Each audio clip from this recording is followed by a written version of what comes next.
अस्सलाम वालेकुम, मैं हूं आसिफ इकबाल और आप सुन रहे हैं रेडियो आवाज़ FM 105 की लाइव ट्रांसमिशन। सर्दियों का मौसम आते ही स्मॉग ने पूरे मुल्क को अपनी लपेट में ले लिया। बच्चे, बूढ़े, जवान और तमाम अफराद इससे बुरी तरह मुतासिर हैं। ख़ास तौर पर बच्चे काफ़ी मुश्किलात का सामना कर रहे हैं। इसीलिए आज हमने मुख्तलिफ़ स्कूलों का विज़िट किया, जिसमें हम ये जानना चाह रहे हैं कि स्कूल के असातिज़ा ने बच्चों को स्मॉग के अबाउट किस कदर एजुकेट किया है।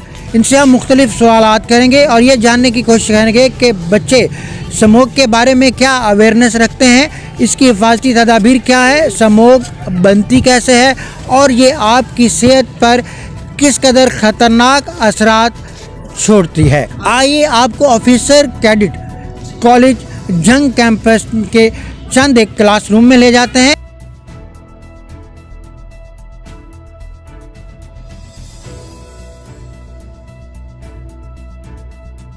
आइए स्टूडेंट से स्मॉग के अबाउट चंद सवालात करते हैं और ये जानने की कोशिश करते हैं कि बच्चों को स्मॉग के बारे में किस कदर अवेयरनेस हासिल है।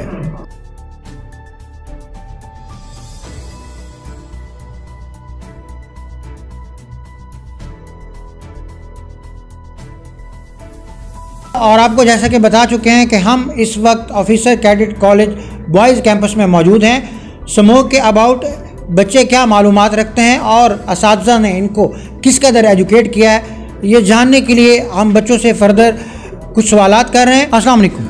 वालेकुम अस्सलाम। बेटा मुझे ये बताइएगा कि एक्चुअल स्मॉग है क्या और ये किससे बनती है।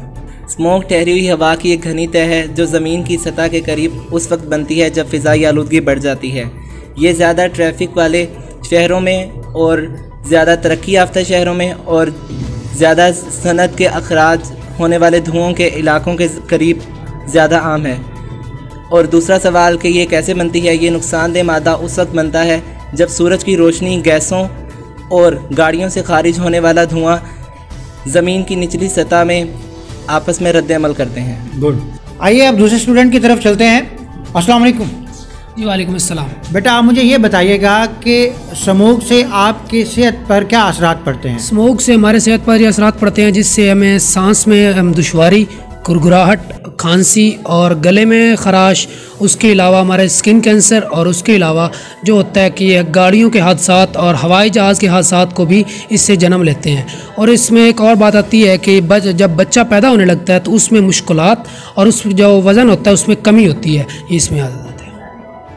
यानी कि ये ओवरऑल सांस के मसाइल पैदा करती है, आपके फेफड़ों के ऊपर असरअंदाज होती है, आपकी सेहत को ख़राब करती है, आपके आंखों को ख़राब करती है। इससे फेफड़ों की काफ़ी बीमारी जन्म लेती है जिसमें आ जाता है दमा, एम्फीसीमिया और ब्रोंकाइटिस। ये इसकी काफ़ी जो है बड़ी बीमारियां आती हैं। दिल के अमराज भी जन्म लेते हैं जिससे हमें शदीद हार्ट अटैक भी आ सकता है। इट्स मीन कि ये आपकी सेहत को ओवरऑल ख़राब करती है। थैंक यू जी। सामीन, इन बच्चों को स्मॉग के बारे में काफ़ी हद तक एजुकेट किया गया है और स्मॉग के इन असरात से कैसे बचा जा सकता है, क्या हिफाजती तदाबीर अख्तियार की जा सकती हैं, ये जानने के लिए ऑफिसर कैडेट कॉलेज के स्टूडेंट से जानने की कोशिश करेंगे। अस्सलाम वालेकुम। वालेकुम अस्सलाम। जी बेटा बताइएगा कि आप स्मॉग से बचने के लिए क्या हिफाजती तदाबीर अख्तियार करेंगे। स्मॉग से बचने के लिए सबसे पहले तो ज़रूरी है कि हम साल भर के मौसम की अपडेट से और स्मॉग से रहें, बाखबर रहें। और दूसरी बात ये कि गैर ज़रूरी सफ़र से गुरेज़ करें और दौरान स्मॉग वर्जिश के औकात में तब्दीली लाएँ। मतलब जब दोपहर के वक्त ओज़ोन की सतह ज़मीन पर ज़्यादा होती है तो ज़रूरी है कि हम अपनी वर्जिश के औकात को शाम में या सुबह में तब्दील कर दें। और अगर आप दमा या दूसरी किसी सांस की बीमारी में मुब्तला हैं तो आप अपना इन्हेलर हर वक्त अपने साथ रखें और ज़्यादा भीड़ वाले इलाकों में जाने से गुरेज करें। ये तो है बड़े लोगों के लिए। जो आप बच्चे हैं, आप स्कूल कॉलेज आ रहे होते हैं तो घर से निकलते ही आप कौन सी हिफाजती तदाबीर अख्तियार करते हैं। अच्छा, बच्चों के लिए ज़रूरी है कि मतलब स्कूल आएँ या जब भी सफ़र करें रोड पे तो मास्क पहनें, ये बहुत ज़रूरी है। और ऐनक का इस्तेमाल करें जिसकी वजह से हम स्मोक से काफ़ी हद तक बच। ग्लव्स लगाएं और अपने पूरे जिस्म को ढांप कर। जी, पूरे जिस्म को ढांप कर रखें और मास्क वगैरह लगाएं।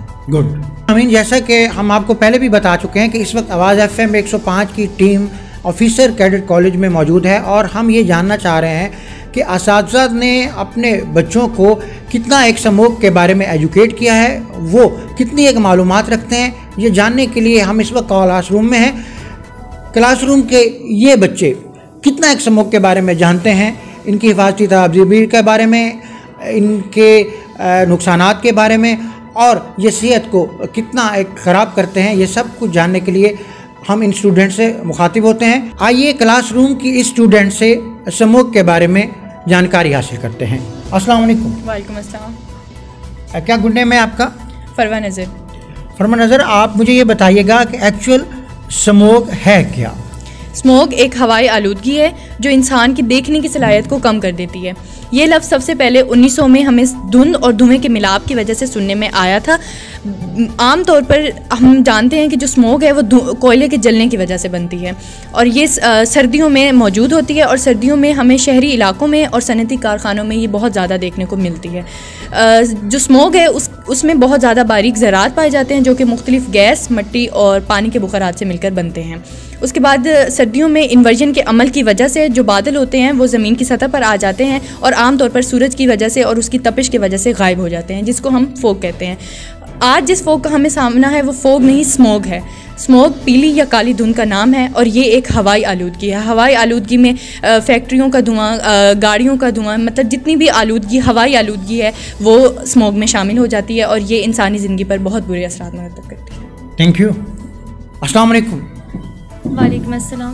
बेटा, आप ये बताइएगा कि स्मोक से क्या खतरात लाक होते हैं? स्मोक के असरात में खांसी, एलर्जी, आंखों, नाक और सीने वगैरह की जलन शामिल है। ओजोन की आला सतह निज़ाम तनफ़ुस को परेशान कर सकती है, जिसकी वजह से खांसी और गिड़गिड़ाहट होती है। ये असरात आम तौर पर स्मोक से राब्ते के बाद सिर्फ चंद दिनों तक रहते हैं, लेकिन स्मोक में मौजूद ज़रात जलन ख़त्म होने के बावजूद फेफड़ों को शदीद मुतासिर करती है। इसी तरह एलर्जी को साबित करना बहुत मुश्किल है, लेकिन फ़िज़ाई आलूदगी और स्मोक की वजह से एलर्जी के इम्कानात बढ़ते हैं। महक़क़ीन ने बताया है कि एलर्जी ज़्यादातर वहाँ पाई जाती है जहाँ पर स्मोक के असरात ज़्यादा होते हैं। जी बेटा, मुझे आप ये बताइएगा कि जिस कदर स्मोक बढ़ चुकी है और बच्चे इससे मुतासिर हो रहे हैं, तो इससे बचने की हिफाजती तदाबीर क्या हैं? माहौल के बारे में मालूमात लेते रहना हमें बहुत सारे मसाइल से बचाता है। स्मोक के दिनों में अपने घर की खिड़कियां बंद रखें। स्मोक से ज़्यादातर वो लोग मुतासिर होते हैं जिनका क़ुव्वत मुदाफ़ियत कमज़ोर होता है। स्मोक के दिनों में ज़्यादा वर्जिश करेंगे तो हमारे जिस्म में हवा ज़्यादा जाएगी, जिसकी वजह से स्मोक में अंदर मौजूद ख़तरनाक केमिकल्स हमारे फेफड़ों में चले जाएंगे जो मुख्तलिफ़ बीमारियों का सबब बनेंगे। अगर आप दमा के मरीज़ हैं तो अपना इन्हेलर साथ रखें, पानी ज़्यादा से ज़्यादा पिएँ, मास्क पहने और सफरी चश्मे का इस्तेमाल करें। चलिए, ये सब कुछ तो हिफाजती तदाबीर हैं जनरल पर्सनस के लिए, जो कॉमन मैन है। जो स्टूडेंट हैं उनके लिए हिफाजती तदाबीर क्या हैं कि जब वो घर से स्कूल आ रहे होते हैं तो उनको क्या हिफाजती तदाबीर अख्तियार करनी चाहिए? हमें चाहिए कि जब हम सुबह घर से निकले तो अपने जिस्म को ढाँप के निकले, दस्ताने पहने, मास्क लगाएं और फजूल बाहर जो है वो एंजॉयमेंट के लिए ना निकलें। ओपन एयर बच्चों का निकलना सख्ती से मना है, ख़ास तौर पर स्मोक के दिनों में।